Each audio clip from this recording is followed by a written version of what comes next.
रात्रीचे 12:30 वाजलेत. समोर टीव्हीवर साऊथचा एक सिनेमा मोठ्या आवाजात सुरू आहे. कोणता आहे माहीत नाही. नावाने तसाही काय फरक पडतो, कारण प्रत्येक सिनेमात तसाच दाढीवाला हिरो लोकांवर अन्याय करणाऱ्या खलनायकाची आणि गुंडांची बिनडोक बेदम धुलाई करतो. तशीच गोरी गोमटी हिरोईन अंगाला आळोखे पिळोखे देऊन नाचत असते. शेवटी तसाच भयंकर रक्तपात आणि हिंसाचार होऊन चित्रपट संपतो. हे सगळं मला माझ्या अर्ध्या उघड्या डोळ्यांनी दिसत असतं, पण मेंदूपर्यंत पोचत नाही. कारण आज मी प्रचंड थकलोय. खूपच काम होतं ऑफिसात. काय म्हणता, मग टीव्ही बंद करून झोपत का नाही? अहो, झोपून कसं चालेल? डोळे मिटले की संपलंच सगळं. जाऊ दे, तुम्हाला नाही कळणार. मी पुन्हा एकदा डोळे ताणून उघडतो. गालांवर दोन्ही हातांनी फडाफड थपडा मारून घेतो. समोरच्या अतिरंजित हाणामारी आणि डायलॉगबाजीशी स्वतःला एकरूप करण्याचा प्रयत्न करतो, पण होतं उलटच. एक भयंकर गुंगी डोळ्यांवर स्वार होते. पापण्यांची शटर खाली खेचते. नको असतानाही डोळा लागतो. सगळ्या संवेदना, चिंता हळूहळू नाहीशा होऊ लागतात. कित्येक दिवसात न अनुभवलेली सुखाची झोप म्हणतात ती हीच काय. मोजून काहीच मिनिटं झाली असतील. एकाएकी खोलीतील दिवे बंद चालू होऊ लागतात. कोपऱ्यातील अंधारातून एक पांढऱ्या वस्त्रातील विद्रूप चेहऱ्याची आकृती हिंस्त्रकपणे बाहेर पडते. रागीट गुरगुर करत माझ्याकडे पाहते. वाघिणीने सावज हेरावं तशी दबक्या पावलांनी पुढे पुढे येऊ लागते. मी गाढ झोपलोय असं पाहून थेट अंगावर येऊन माझी मानगूट धरते. तिची वेडी विद्री नखं माझ्या कातडीत रुततात. पण तेव्हाच एकचा गजर वाजतो. दर अर्ध्या तासांचे गजर मी मुद्दामच लावून ठेवल्यात, म्हणजे कधी असा बाका प्रसंग ओढवलाच तर पटकन जाग यावी. कर्कश आवाजाने आताही जाग आली. छाताडावर ती भयंकर आकृती बसलेली पाहून प्राणांतिक किंचाळलो.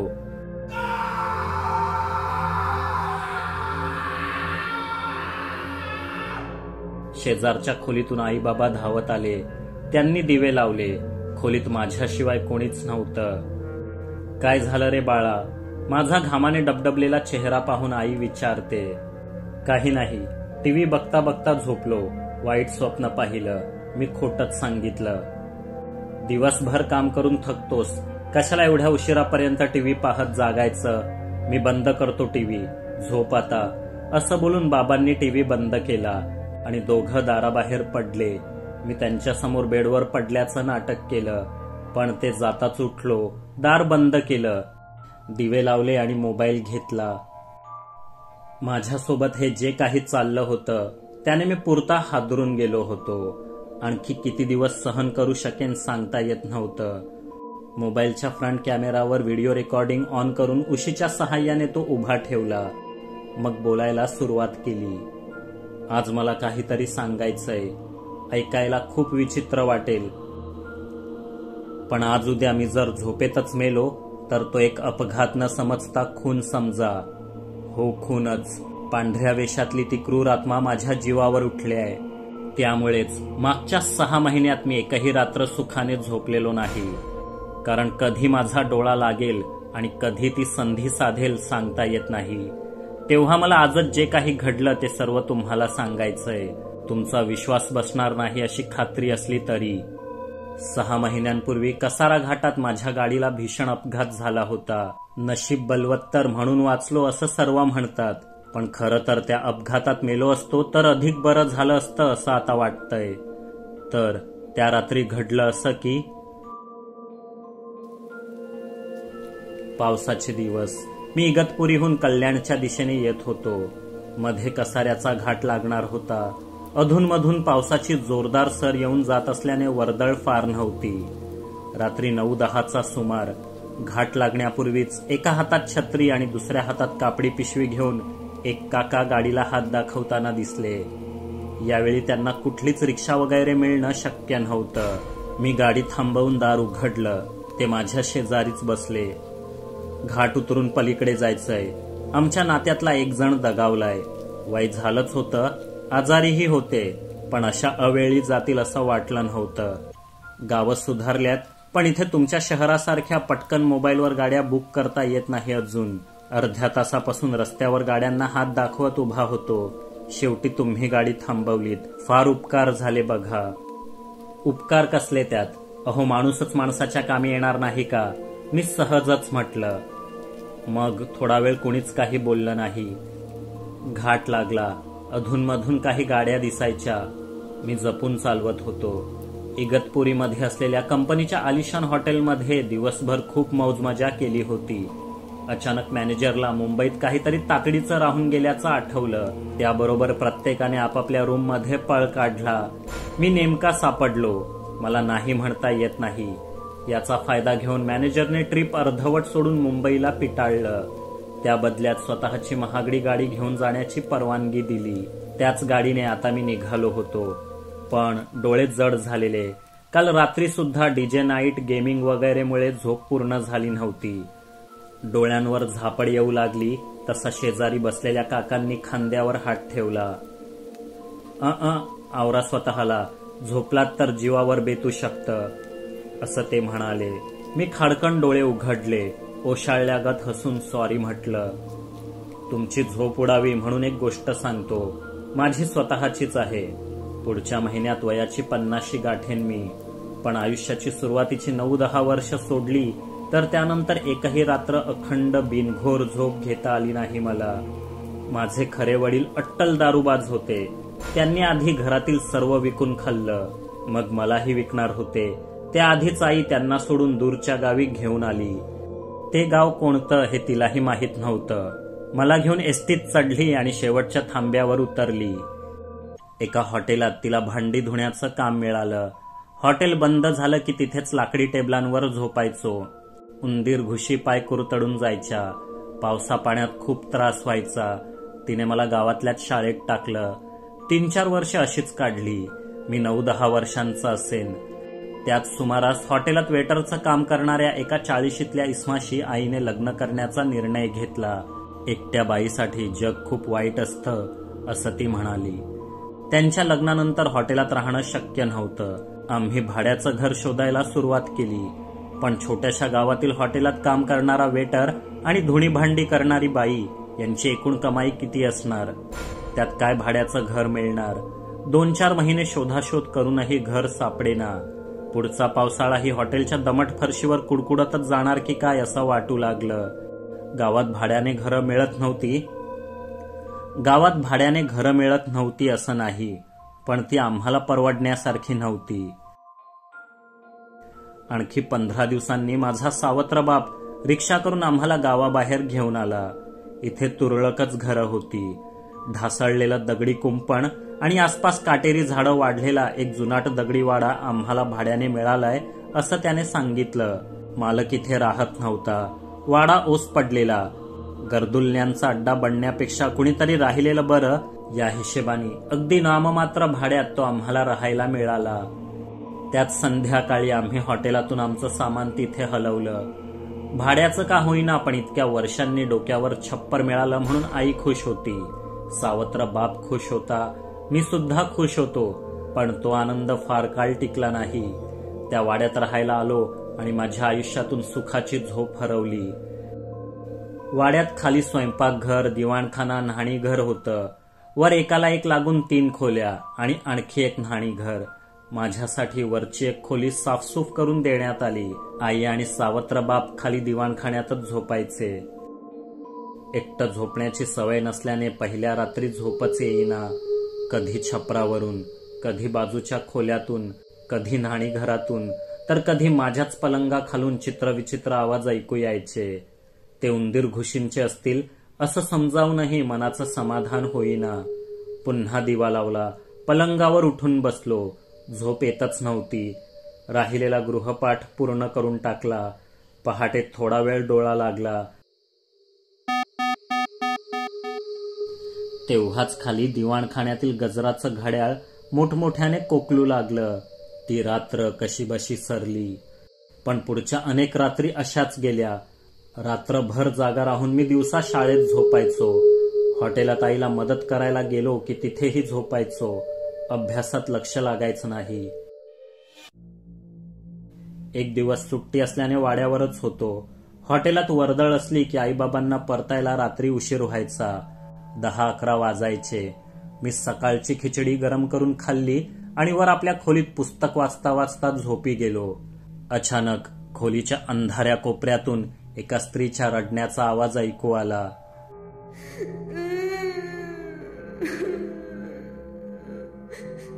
दचकून मी उठलो. चादर ओढून पलंगावरच सशागत बसलो. आवाजाच्या दिशेने रोखून पाहू लागलो. कुणीतरी तिथे गुडघे पोटाशी ओढून बसलंय असं दिसलं. माझ्या घशाला कोरड पडली. हातापायांना कंप फुटला. माझ्या हालचालीने पलंग किंचित कुरकुरला. तसं त्या आकृतीने गर्कन मान माझ्याकडे वळवली. तिचे डोळे चमकत होते. मान मोडल्यासारखी एका बाजूला कललेली. ती तशीच ढोपरांवर वेडी वाकडी रांगत माझ्या दिशेने येऊ लागली. हिडीसपणे चित्कारू लागली. मी पलंगावरून उठण्याचा प्रयत्न केला, पण अंगात बळच नव्हतं. ती येऊन थेट माझ्या छाताडावर बसली. मी जीव खाऊन किंचाळलो. किंचाळतच उठलो. घाबरून आसपास पाहिलं. कोणीच नव्हतं. खाली जाऊन वाड्याच्या उंबरठ्यावर बसलो. 12 वाजता आई बाबा आले. पुढच्या 1-2 रात्री त्यांच्यासोबत खालीच झोपलो. पण डोळा लागला रे लागला की तीच मान मोडलेली पांढऱ्या कपड्यातली स्त्री अंगावर येताना दिसायची. दचकून जागा झालो की दिसेनाशी व्हायची. आईला याबद्दल सांगितलं तर ती म्हणाली, घाबरू नकोस, वाईट स्वप्न आहेत ती. सावत्र बाप तर काही ऐकून घ्यायला तयारच नव्हता. हल्ली तोही थोडाफार पिऊन यायला लागलेला. मी पुन्हा माडीवर झोपायला सुरुवात केली. दिवा चालूच ठेवायचो. छप्पर उतरत असल्याने एका बाजूचं छत 7-8 फूट उंचीचंच होतं. तिथल्या एका काळ्या कुट्ट जाडजूड वाशाला एक जुना दोरखंड घट्ट आवळलेला होता. त्याचं खालचं टोक कापलेलं. या दोरखंडाला पूर्वी काय बांधलं असेल याचं मला कुतूहल वाटायचं. कधी कधी मी त्याचं खालचं टोक ओढून लटकण्याचा प्रयत्न करायचो. झोप लागू नये म्हणून काही ना काही खुडबुड करत बसायचो. सावत्र बाप खालून शिव्या घालायचा. मग नाईलाजाने पलंगावर अंग चोरून बसायचो. कितीही आवरलं स्वतःला तरी झोप यायचीच. आणि पुन्हा ती पांढऱ्या वेशातली मानमोडकी स्त्री माझ्यावर हल्ला करायची. वेळेवर जाग न आली तर माझा जीव घेऊनच शांत बसली असती ती. अर्धवट झोपेमुळे शाळेतून तक्रारी येऊ लागल्या. गुण कमी पडू लागले. परीक्षेतही झोपायचो. तब्येत वारंवार बिघडायची. दवाखाना, औषधांवरचा खर्च यामुळे घरात ओढाताण होऊ लागली. पैसे पुरत नाहीत म्हणून संतापलेला सावत्र बाप आई नसताना मारहाण करायचा. मग पुढे पुढे आई समोरही हात उगारू लागला. मी बरंच समजावण्याचा, सांगण्याचा प्रयत्न केला, पण कुणी माझ्या भयकथेवर विश्वासच ठेवेना.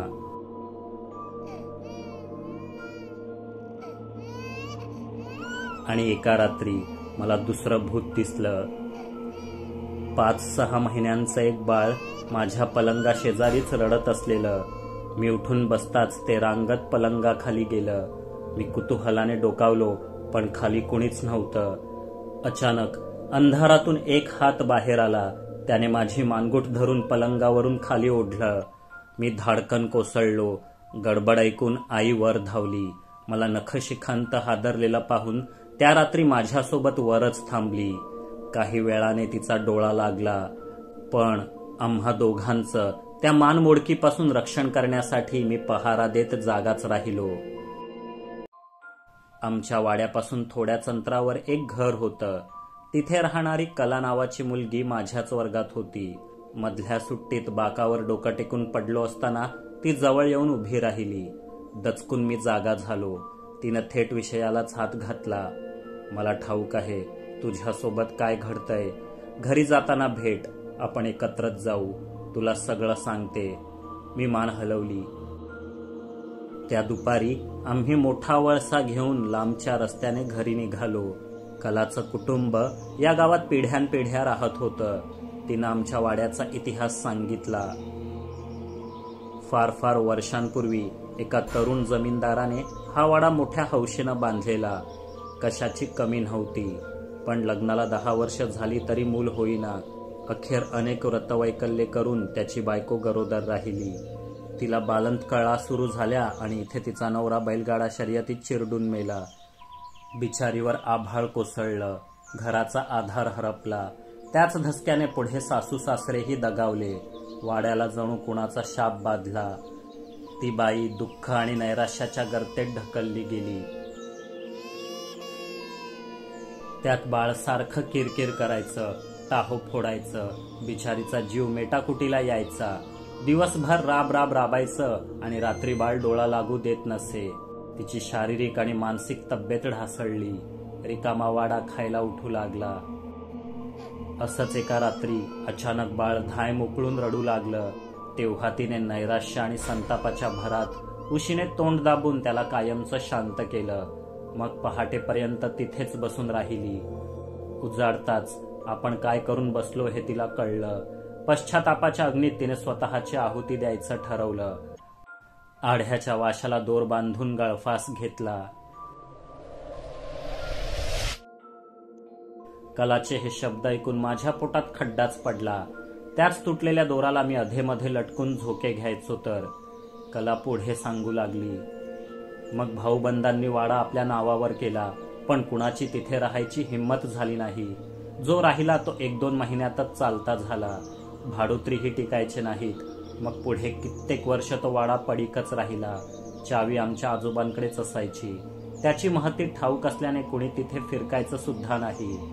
घर शोधत भटकणाऱ्या तुझ्या सावत्र बापाला कुणीतरी वाड्याबद्दल सांगितलं. तो आमच्या आजोबांकडे आला. कवडी मूल भाड्यावर राहायला तयार झाला. आजोबांनी त्याला वाड्याचा सर्व इतिहास सांगितला होता, पण त्याला परवा नव्हती. आपण दिवसभर हॉटेलातच असतो, फक्त झोपण्यापुरतं येणार असं तो म्हणाला. हे ऐकताच माझ्या तळपायाची आग मस्तकात गेली. म्हणजे सगळ्यांना सगळं ठाऊक होतं, तरीही कुणी माझ्यावर विश्वास ठेवला नाही की त्यांना ठेवायचाच नव्हता. मी घरी जाऊन अखंड तांडव केलं. आईला जाब विचारला. हे घर सोडून दिलं असतं तर दुसरं कुठे गेलो असतो, ती रडत एवढंच म्हणाली. मी मात्र त्या घरात एक क्षणही थांबणार नव्हतो. सावत्र बाप घरी येण्याआधीच 4 कपडे शाळेच्या दफ्तरात भरून पळालो. चालत धावत गाड्यांच्या मागे लटकत नाशिकला पोचलो. जे भेटेल ते काम केलं. जागा दिसेल तिथे झोपलो. रात्र शाळेत शिक्षण पूर्ण केलं. आयुष्य कठीण होतं, पण आता झोप चांगली लागायची. कसली फिकीर नव्हती.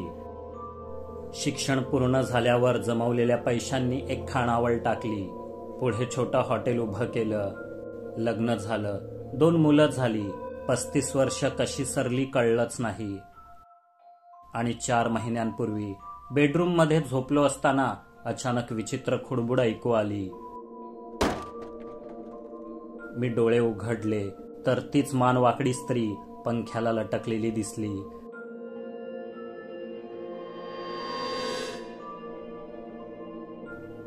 आपल्या भयप्रद बटबटीत डोळ्यांनी तिने मला धमकावलं. तू जिवंत असेपर्यंत मी तुझा पाठलाग सोडणार नाही. मला धक्काच बसला. छळवाद पुन्हा सुरू झाला होता. दर रात्री हेच घडायचं. डोळे मिटले रे मिटले की लपून राहिलेल्या ढेकणांसारखी ती रक्त प्यायला बाहेर पडायची. इंचा इंचाने पुढे सरकायची.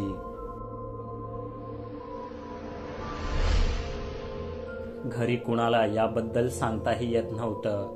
शेवटी एका रात्री मी तिला हात जोडून विचारलंच. अगं बाई, माझा पिच्छा सोडण्याचा काय घेशील? तुझा जीव, नाही तर तुझ्या बदल्यात दुसरा कोणी, ती भयंकर आवाजात म्हणाली.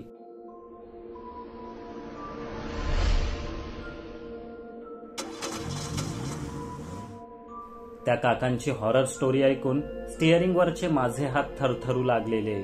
त्यांचा हेतू जर माझ्या डोळ्यांवरची झापड उडवून गाडी सावधपणे चालवायला लावावी हा असेल तर ते त्यात यशस्वी झाले होते. फारच भयानक गोष्ट होती काका. तुम्ही लेखक आहात का? मी कसं बस हसत विचारलं. गोष्ट नाही, खरं आहे मुलाहे, त्यांनी गंभीर चेहऱ्याने उत्तर दिलं. मी एकदम चाट पडलो. नेमकं काय बोलावं ते कळेना. गाडी आता घाट उतरत होती. अखेर मी न राहून विचारलंच. म्हणजे तुम्हाला अजूनही दिसते का ती स्त्री? आता ती कुठे आहे? आपल्या मागेच बसली आहे, काकांनी थंडगार स्वरात उत्तर दिलं. माझं काळीच चरकलं. तरी धाडस करून मी वरच्या आरशात पाहिलं. खरंच पांढऱ्या वेशातली मानमोडकी स्त्री आपल्या भयान डोळ्यांनी माझ्याकडेच पाहत होती. माझे हातपाय लटपटू लागले. राग रंग पाहून अचानक काकांनी दार उघडून बाहेर उडी घेतली. माझं नियंत्रण सुटलं. गाडी घाटाच्या कठड्यावर जाऊन आदळली. एअरबॅग वेळेवर उघडली नसती तर कवटीचा चेंदामेंदा झाला असता. बराच वेळ हॉर्न वाजत राहिला. डोळे हळूहळू बंद झाले. उघडले तेव्हा मी इस्पितळात होतो. समोरच्या घड्याळात रात्रीचे 12:30 वाजलेले. माझं शरीर अनेक पट्ट्या आणि प्लास्टरने जखडलेलं. आई कोपऱ्यातल्या सोफ्यावर कलंडलेली. जीव वाचला म्हणून सुटकेचा निश्वास सोडला. औषधाने ग्लानी येऊ लागली. पुन्हा डोळे मिटले. तेव्हाच तो काका आणि त्याचे हॉरर स्टोरीतले शब्द आठवले.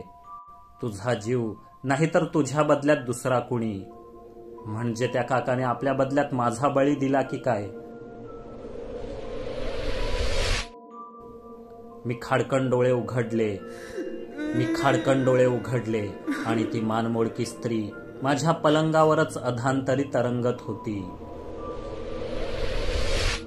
तेव्हापासूनच हा छळवाद सुरू आहे. मागच्या 6 महिन्यात मी बिनधास्तपणे एक रात्रही झोपलेलो नाही.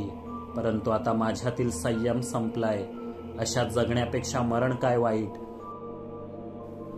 म्हणून मी आता डोळे मिटतोय. पण उद्या सकाळी जर ते उघडले नाहीत तर काय घडलं असेल हे तुम्हाला सांगण्याची गरज नाही.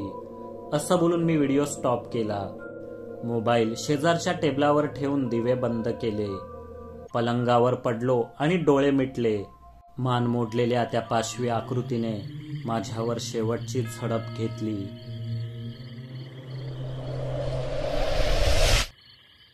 मित्रांनो, ही कथा तुम्हाला कशी वाटली कमेंट करून नक्की सांगा. आणि हो, आपल्या मित्रांना शेअर करायला विसरू नका. एक लाईकही जरूर करा. त्यामुळे माझा लिहिण्याचा उत्साह वाढतो. नवीन कथा घेऊन लवकरच भेटू.